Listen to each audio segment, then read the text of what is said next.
সুপ্রিয় দর্শক, আবার একটা গরম খবর নিয়ে আপনাদের সামনে হাজির হলাম। আজকে ঢাকায় রাস্তায় অনেক মিছিল হয়েছে এবং ভারতকে দখল করার জন্য তারা রাস্তায় আন্দোলনে নেমেছে এবং তারা নানা ধরনের কথা বলছে, তারা প্রস্তুতি নিয়ে ফেলেছে।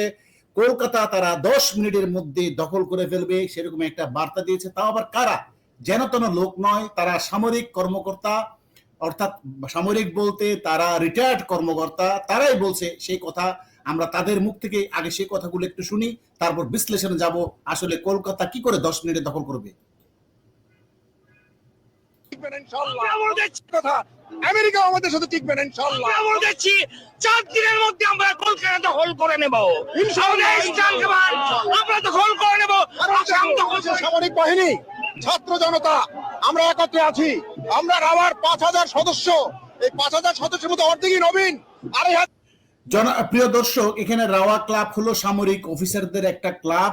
এরা কিন্তু সবাই সামরিক অফিসার, অর্থাৎ রিটায়ার্ড অফিসার, তাদেরই একটা ক্লাব আছে রাওয়া। সেই ক্লাবের কত সদস্য বললো তারা একটু শুনেন। আমরা যুদ্ধের মাঠে যেতে পারি, আর এর সাথে যদি 30 লাখ ছাত্র জনতা যোগ হয়, তাহলে ভারত তো দূরের কথা, আমেরিকা আমাদের সাথে টিকবে না ইনশাআল্লাহ।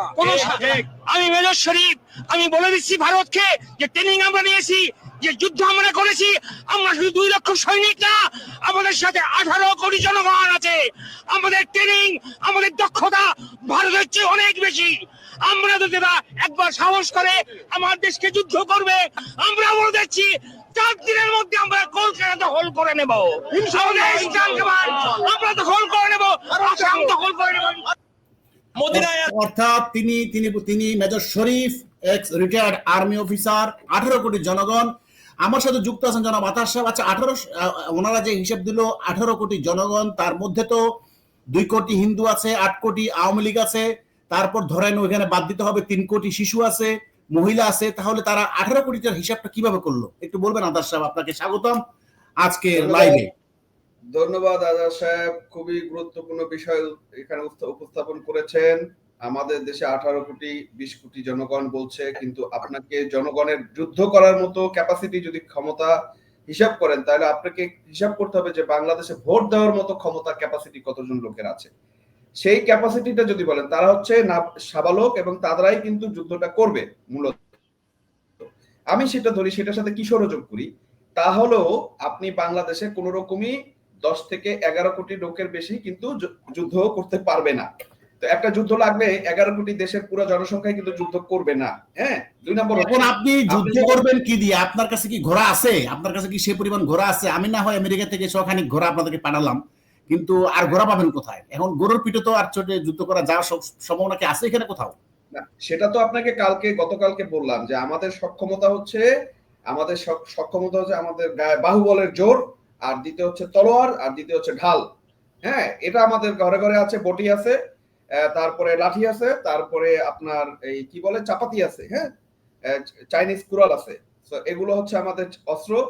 আর পক্ষান্তরে ভারত সাথে যুদ্ধ করতে হবে আমাদের।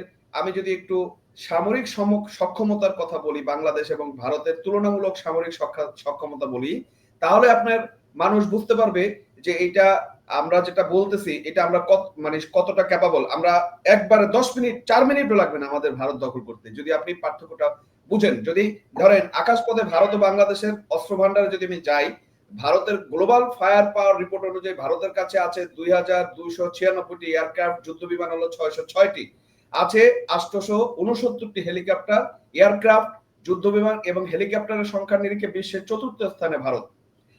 এখন ভারতের হাতে Rafale, Tejas, Sukhoi SU-30, MKI, Mirage 2000 এর মতো যুদ্ধ বিমান আছে।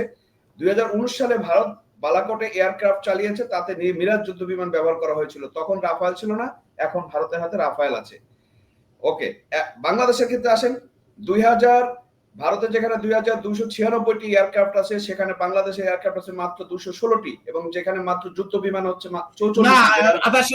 আপনি যেটা বললেন 216টি, এগুলো ঢাকা থেকে নড়াচড়া করলেই ভেঙে পড়ে যাবে, এগুলো ভারতের আকাশ সীমা পর্যন্ত যেতে পারবে না। আর একটা বড় বিষয় হলো, ভারতের সবচেয়ে বড় শক্তি আকাশ প্রতিরক্ষা ব্যবস্থা, যেটা রাশিয়া থেকে S-400 কিনেছে। সুতরাং আপনি সামরিক শক্তি ওগুলা ঢাকা থেকে নড়াচড়া করলেই ধ্বংস হয়ে যাবে।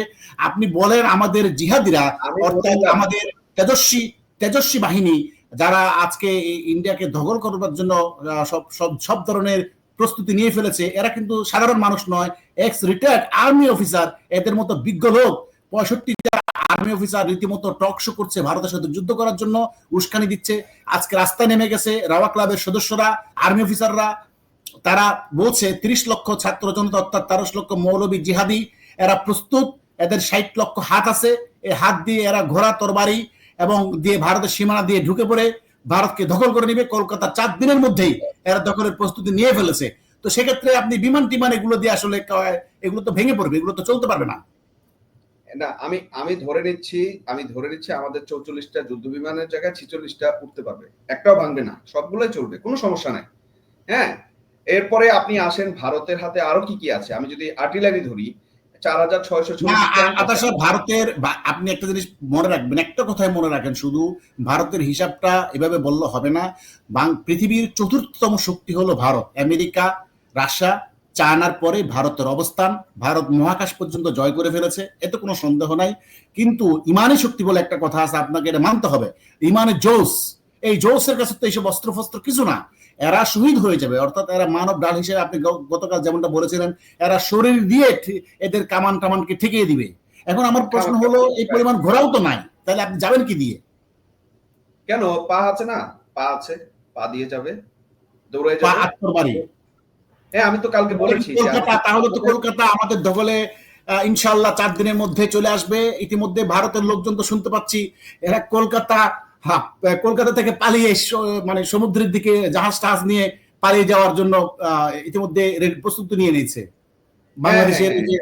আমি তো বলেছি, আমাদের যেখানে জঙ্গি যারা আছে প্রত্যেকে এক একজন সুপার হিরো এবং সুপার পাওয়ার তাদের। এখান থেকে তারা যাবে ভারতের এক দৌড় দিয়ে, মনে করেন ভারতে ভেঙে চুরে ওপারে বের হয়ে যাবে। হ্যাঁ, একটা কথা আপনাকে আমি সিরিয়াসলি এখন বলি, সেটা হচ্ছে যে বাংলাদেশ এমন একটা দেশ, এই দেশের সমস্ত মানুষ যদি ঐক্যবদ্ধ থাকে, তাহলে ভারত কেন একটু বড় পরাশক্তির সাথে আমরা যুদ্ধ করে লড়তে পারবো। জিততে পারবো কিনা জানি না, লড়তে পারবো, এবং আমাদের জীবন থাকতে 1 ইঞ্চি জমিও আমরা ছেড়ে দিব না। কিন্তু আপনি যে উস্কানি দিচ্ছেন আজকে, যাদেরকে বেড়ে দিচ্ছে, এই যে যারা আজকে রিটায়ার্ড অফিসার যারা বলতেছে, আমার এদের কথাবার্তা শুনে মনে হচ্ছে যে আমাদের মনে হয় যে পাবনার পাবলাকারত থেকে সবাইকে ছেড়ে দেওয়া হয়েছে, সবাই চলে আসে রাস্তায়। হ্যাঁ, এরকম না।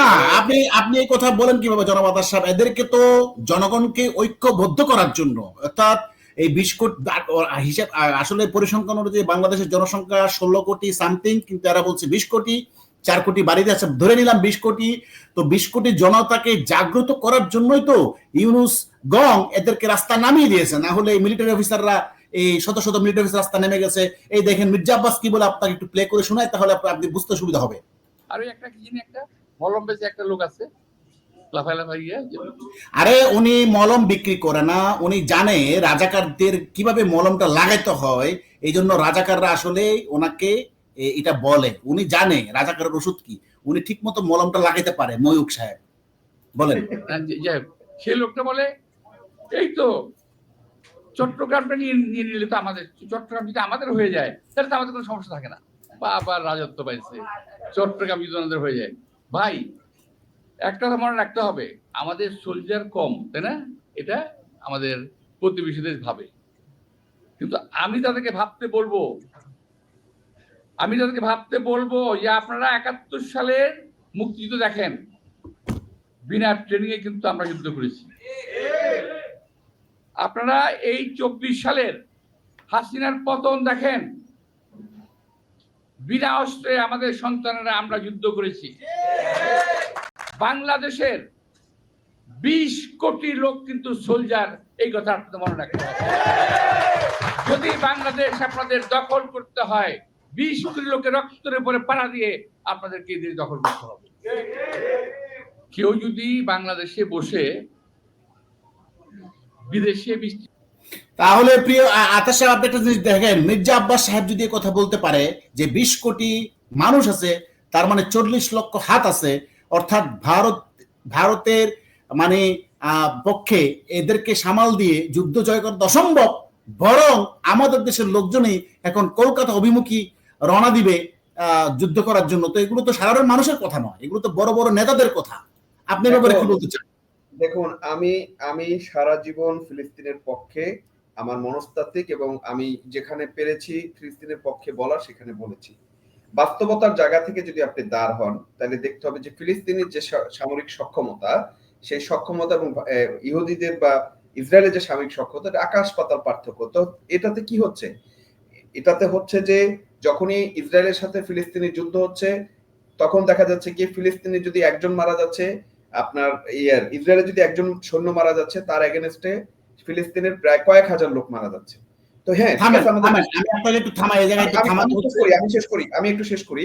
সেখানে আমাদের জঙ্গিরা, আমি এটা বাস্তববাদী কথা বলতেছি, যে আমাদের দেশের লোকেরা যদি এরকম একটা শক্তিধর দেশের সাথে আমরা যুদ্ধ করি, হ্যাঁ, অগণিত মানুষকে বা বেসামরিক মানুষকে যুদ্ধক্ষেত্রে কেউ কিন্তু মারবে না। যেমন বাংলাদেশে যদি ভারত যুদ্ধ হয়, তাহলে কিন্তু আসলে টার্গেট পয়েন্ট থাকবে সামরিক ক্ষেত্র, সামরিক স্থাপনা। সেখানে কিন্তু সাধারণ জনতা টার্গেট থাকবে না। তো যুদ্ধটা কিন্তু সাধারণ জনতা করে না, তারা সাধারণভাবেই থাকে। ব্যাপারটা হচ্ছে কেউ কিন্তু একটা দেশের পূর্ণ জনসংখ্যাকে মারবে না যুদ্ধ করার জন্য, পূর্ণ জনসংখ্যা মারার প্রয়োজন হয় না। এখন যুদ্ধটা যে ফ্যাক্টরে হবে, যুদ্ধটা কারা করবে? হ্যাঁ, আমরা গেরিলা বাহিনী তৈরি করলাম, আমরা জনবাহিনী তৈরি করলাম, গণবাহিনী তৈরি করলাম, আমরা ধরে নিলাম যে আমাদের 8 কোটি 7 কোটি 10 কোটি যোদ্ধা হয়ে গেল। 8 কোটি 7 কোটি যোদ্ধা কি মানে অস্ত্র নিয়ে যুদ্ধ করবে, নাকি এই আধুনিক শক্তির বিরুদ্ধে অস্ত্র নিয়ে যুদ্ধ করবে, না হাতে যুদ্ধ করবে? না আধুনিক আমি আপনাকে বলি, আধুনিক অস্ত্র তো নাই। আপনাকে এখন এরা যে হুমকি দিচ্ছে, এদের অস্ত্র হলো ঢাল, তলোয়ার, ঘোড়া। এখন দিল্লি অভিমুখে আমাদের মামুনুল হকের নেতৃত্বে, এনায়েতুল্লাহ আব্বাসী, মামুনুল হক, তারপর আরো কয়েকজন জিহাদি হুজুরের নেতৃত্বে এরা দিল্লির উদ্দেশ্যে মার্চ করবে। ঘোড়া তো পরিমাণ নাই, ঘোড়ার পরিবর্তে হয়তো গরু নীতি পরিবর্তন ব্যবহার করতে পারে, বা গাধা কিছু থাকে, আর পায়ে হেঁটে করবে। আগের যুগে আপনি দেখেন নাই, নবাবরা পায়ে হেঁটে ঢোল বাজিয়ে যুদ্ধ করতো, তারাও সেভাবে প্রস্তুতি নিচ্ছে, এভাবে তারা দখল করার চিন্তা ভাবনা করছে। শুনেন, গত ওই যে 16 বছরের কথা বলে, 16 বছর সাধারণ পুলিশের দাপরানিতে এরা গর্তের মধ্যে লুকায় ছিল। হ্যাঁ, এরা করবে ভারতের বিরুদ্ধে যুদ্ধ বা সামরিক স্থানে যুদ্ধ। এ তো শুধু জনগণকে উস্কায় দিচ্ছে এই দেশটাকে ধ্বংস করার জন্য। এই দেশটাকে ধ্বংস করার জন্য এই জনগণকে উস্কায় দিচ্ছে। আর যদি যুদ্ধ করার জনগণ কি বাংলাদেশের জনগণ কি এতটাই ভোদাই, এতটাই বেকুব, এতটাই অথর্ব? এই সামান্য জিনিসটাও কি তাদের বোঝার আয়ত্তে আসে না? তারা কি বুঝে না? শুনেন, এই বাংলাদেশে যেখানে ভারত মহাকাশ জয় করে ফেলছে, সেখানে আমরা এখনো ঢিলাকুলুপ নিয়ে পড়ে আছি। তো বাংলাদেশের মানুষকে বুঝে না? এই যে মির্জা আব্বাস কি পাগল হয়ে গেল? এত বড় একটা লোক বলতেছে, তাইলে এই আর্মি অফিসাররা, এরা মেজর, এরা কর্নেল, এরা ব্রিগেডিয়ার, রাও ক্লাবের সদস্য, এরা তো বলতেছে কলকাতা 4 দিনের মধ্যে দখল করতে এদের কোনো বেগ পেতে হবে না। শুনেন, যারা মুক্তিযুদ্ধে বিশ্বাসী এবং সঠিক মুজিব সৈনিক, তারা ছাড়া এই বাংলাদেশের পক্ষে এবং বাংলাদেশের বৃহত্তর শক্তির বিরুদ্ধেও যুদ্ধ করতে তারা কখনো, যদি প্রয়োজন হয় দেশের জন্য, তারা নামতে দ্বিধা করবে না। কিন্তু এইসব কুলাঙ্গার, এইসব জঙ্গি, এই যে জঙ্গিদের উস্কানিদাতা, এরা যুদ্ধ করবে না। এরা মানুষকে উস্কাই দিয়ে এই দেশটাকে ধ্বংস করে এরা ফায়দা লোদার চেষ্টা করতেছে। এরা যেটা করতেছে, এই বাংলাদেশকে ধ্বংস করার একটা পায়তারা একটা চক্রান্ত করতেছে। কারণ ভারতের সাথে এই মুহূর্তে ইউনূস সরকারের বা এদের সাথে এমন কিছুই হয়নি। না, এই এদেশ জিহাদ, আমাদের জিহাদি ভাই ইমানি জোশ নিয়ে এদের সাথে তো পাকিস্তান আছে। পাকিস্তানের লস্করে তো এবার সদস্যরা আছে। জয়সী মোহাম্মদের শহীদের বাংলাদেশের আনসার আল বাংলা টিম, তারপর হেরকাতুল জাহাদ, তারপরে হেজবাত, কি কত রকমের জঙ্গি সংগঠন আছে। এরা তো গেরিলা, এরা জাপান থেকেও নাকি সামুরাই ট্রেনিং নিয়ে আসছে। তো এদের সাথে কি পারবে ভারতের বাহিনী? এরা তো ভারতকে তো তুড়ি মেরে উড়াই দিবে। কলকাতা দখল করতে তো রওনা দিব। আমার মনে হয় যে হারে শুরু করছে, যে আমরা কলকাতা দখল করে ছাড়বো, আমার তো মনে হয় এরা কালকেই রওনা দিবে কলকাতার দিকে, লং মার্চ শুরু করবে। কামুরাই যে ট্রেনিং এ থাকুক, এই যে পাকিস্তানি কিট গুলো, যে পাকিস্তানি শয়তান গুলো এই উস্কানিটা দিচ্ছে, তো 77 বছর ধরে তো ভারতের সাথে যুদ্ধ করছে, বা কাশ্মীর নিয়ে 77 বছর ধরে যুদ্ধ করছে। কি করছে ওখানে? সফলতা কি তাদের? সফলতা কি? ভিক্ষার থালা ধরা দিছে, পাকিস্তানকে ভিক্ষার থালা ধরা দিছে। হ্যাঁ, ভিক্ষার থালা ধরা দিছে। আজকে তাদের ইনফ্লেশন কোথায় যে পৌঁছেছে? 1 কেজি চাউলের দাম 250-200-250 টাকা, 1 কেজি পেঁয়াজের দাম 500 টাকা। সেখানে আপনি কি চাচ্ছেন? এই বাংলাদেশকে ওই পদ্ধতিতে, পাকিস্তান ওখানে গেছে, পাকিস্তানের টার্গেট হচ্ছে বাংলাদেশকে ওই ঝুলিটা ধরাবে। সেই জন্য বাংলাদেশের জঙ্গিদের কাছে কিছু ইনস্ট্রুমেন্ট দিচ্ছে, বা উস্কানি দিচ্ছে, কিছু অস্ত্রশস্ত্র দিচ্ছে, কিছু সাপোর্ট দিচ্ছে, যে তোদের আমি কি সেন দেবো, হ্যান দিব, তেন দিব, অনেক কিছু দিব। ঠিক আছে? এবং এর মধ্যে শুনছি বাংলাদেশকে নাকি 44টা পারমাণবিক বোমা দেওয়ার সক্ষমতা তৈরি করার জন্য ব্যবস্থা করছে। আপনি এই না, ওই যে পাকিস্তানের অকেজু কিছু অস্ত্র গোলা বারুদ আছে, এগুলা তাও আবার মাংনা দিচ্ছে না, এগুলো কিনে নিতে হচ্ছে। মাংনা দিবে না, ওই খাতির করে না, ভাইয়ের সাথে ভাই ওই খাতির করছে না পাকিস্তান। না, পারমাণবিক সক্ষম দেশ করবে। যাই হোক ভাই, আমি আপনার কথার সাথে একমত হতে পারলাম না। আপনি ভারতকে যতই শক্তিশালী মনে করেন, আমি এটা মানি না। আমাদের জিহাদি হুজুররা যেভাবে, এই যে এক্স অফিসাররা, আর্মি অফিসাররা যে হারে ইমানের জোশ নিয়ে রাস্তায় নামছে, আমি মনে করি ইনশাআল্লাহ আগামীতে কিছুদিনের মধ্যে দিল্লি দখলের উদ্দেশ্যে মামুনুল হকের নেতৃত্বে এবং এনায়েতুল্লাহ আব্বাসীর নেতৃত্বে এই গোরসর বাহিনী তরবারি নিয়ে রওনা দিবে এবং দিল্লি দখল করে ফেলবে। আর কলকাতাবাসী তো মনে করো পায়ের চেপে পড়ে শেষ, ফিনিশ হয়ে যাবে। তো আমি এদের সব শুভকামনা করি আমাদের জিহাদি ভাইদের। এখানেই বক্তব্য শেষ করলাম। ধন্যবাদ আতাশ সাহেব। ধন্যবাদ।